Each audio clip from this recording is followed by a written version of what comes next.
vamos falar de um assunto porque você tem visto aí as redes sociais, sobretudo de pessoas ligadas ao governo ou que defendem o governo Lula, têm comemorado o resultado da inflação do mês de junho, até com certo equívoco, porque não relacionam o dado de 3,16% de junho deste ano como o índice acumulado dos últimos 12 meses. Portanto, fruto também do movimento de queda da inflação iniciado, sim, de verdade, no governo do ex-presidente Jair Bolsonaro.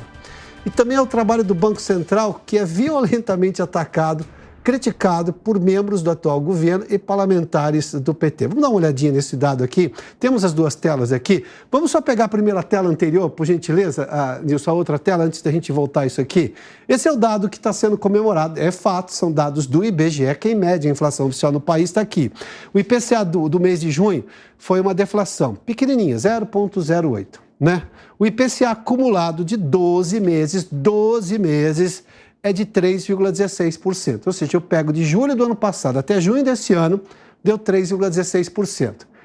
E os, digamos, parlamentares do PT, e muita gente que apoia o governo, está comemorando isso como se fosse um feito do atual governo. Vamos lá? Vamos pegar os 6 meses do governo Bolsonaro, os últimos 6 meses, para entender? Vamos lá, pega a outra tela para mim, por gente. Tá aqui, olha. Para você ter uma ideia, tá vendo? Olha, julho de 2022, agosto, setembro, teve deflação. Foi lá que começou o movimento de reversão da alta inflacionária, provocada não pelo governo, e sim pela guerra da Ucrânia, o aumento dos combustíveis, você lembra do preço do petróleo no mercado internacional que explodiu, enfim, também a retomada da pandemia. Mas veja lá, saiu de 10 e foi terminar o ano em 5,79. Esse atual governo, quando ele comemora os dados de 12 meses, ele não diz que é de 12 meses, tá? Aí tem o que se pode chamar de uma fake news, ou de uma meia-verdade, mas vamos lá. Ele não comemora, ele não cita que o mérito de estar em 3,16% é justamente devido ao governo anterior que mudou o comportamento inflacionário do país e teve até deflação, 3 meses de deflação nos últimos 6 meses do ano passado, que fazem parte dos 12 meses atuais. Interessante como tem uma traquinagem nessa tentativa de vender o sucesso da inflação do governo Lula. E tem mais um detalhe, isso é fruto do trabalho autônomo do Banco Central, que é criticado por quem? Pelo presidente Lula e pelos petistas. Se o presidente do Banco Central não tivesse exatamente pulso firme e autonomia para perseguir a meta de inflação, a inflação tinha explodido no país. Então, quer dizer, do que o governo comemora? Por que o governo comemora essa inflação? Não é mérito dele. Se ele tem mérito, é muito pouco. É do governo passado e do Banco Central, os dois que ele critica. Mas só para esclarecer esse ponto aqui, tá? Bom, a gente vai falar um pouco mais sobre economia.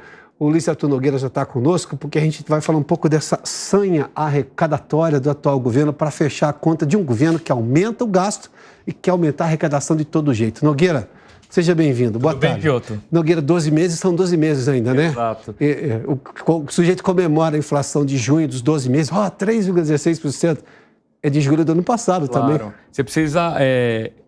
Você foi muito coerente quando você disse, Piotr, que se o governo comemora a inflação, por coerência, ele deveria aplaudir o Banco Central. O Banco Central e o governo passado, que foi quem fez a reversão ali. Apesar de esse governo não tem crise na Ucrânia, não como a gente teve do preço do petróleo, enfim, aquela coisa toda. Nogueira, vamos falar de Fernando Haddad, o arrecadador, é isso? Vamos, Piotr. Antes da gente mostrar aqui a tela que a gente preparou, eu queria explicar para a nossa audiência, porque aqui a gente explica e descomplica a economia, que esse ano o governo vai ter um rombo nas contas públicas de 145 bilhões de reais, sem contar juros. Só vai gastar mais do que arrecada 145 bilhões.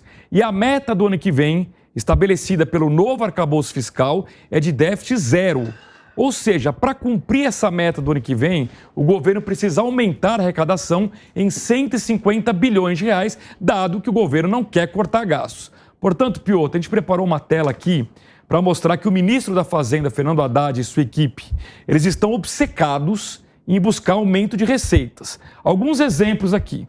No primeiro trimestre, o governo aumentou PIS/COFINS sobre gasolina e etanol, o que no ano que vem, aqui já olhando para 2024, vai gerar uma receita extra de 22 bilhões de reais.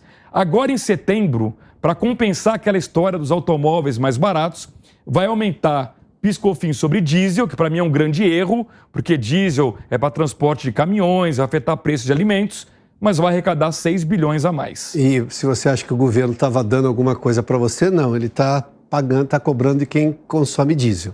Aí ele foi lá e arranjou esse dinheiro para ter carro mais barato. Exatamente, vai penalizar o mais pobre que vai pagar alimentos mais caros. Porque o transporte, a matriz transportadora brasileira vai sobre diesel, caminhão. Exatamente. O governo quer tributar aquelas apostas online. Previsão, 12 bilhões de reais a mais. O governo quer taxar fundos exclusivos, que nós comentamos ontem, são aqueles fundos dos milionários que só eles participam, mais 10,4 bilhões de reais. Quer também tributar os fundos offshore, que são aqueles que ficam no exterior investindo em ativos lá fora, mais 3,6 bilhões. E tem dois itens que ainda não há estimativa, mas que são muito importantes, que o governo quer criar uma nova alíquota de imposto de renda. Hoje a alíquota máxima é 27,5%. Fala-se em até 35%.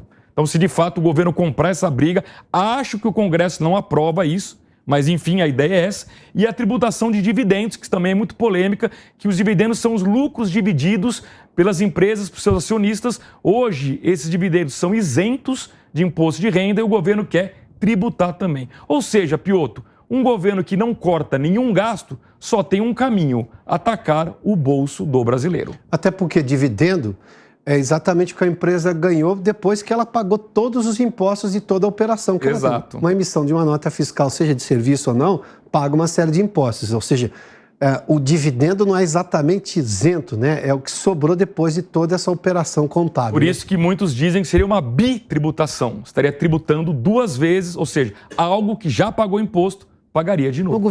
O presidente Lula não falou na campanha que não ia aumentar impostos? Pois é.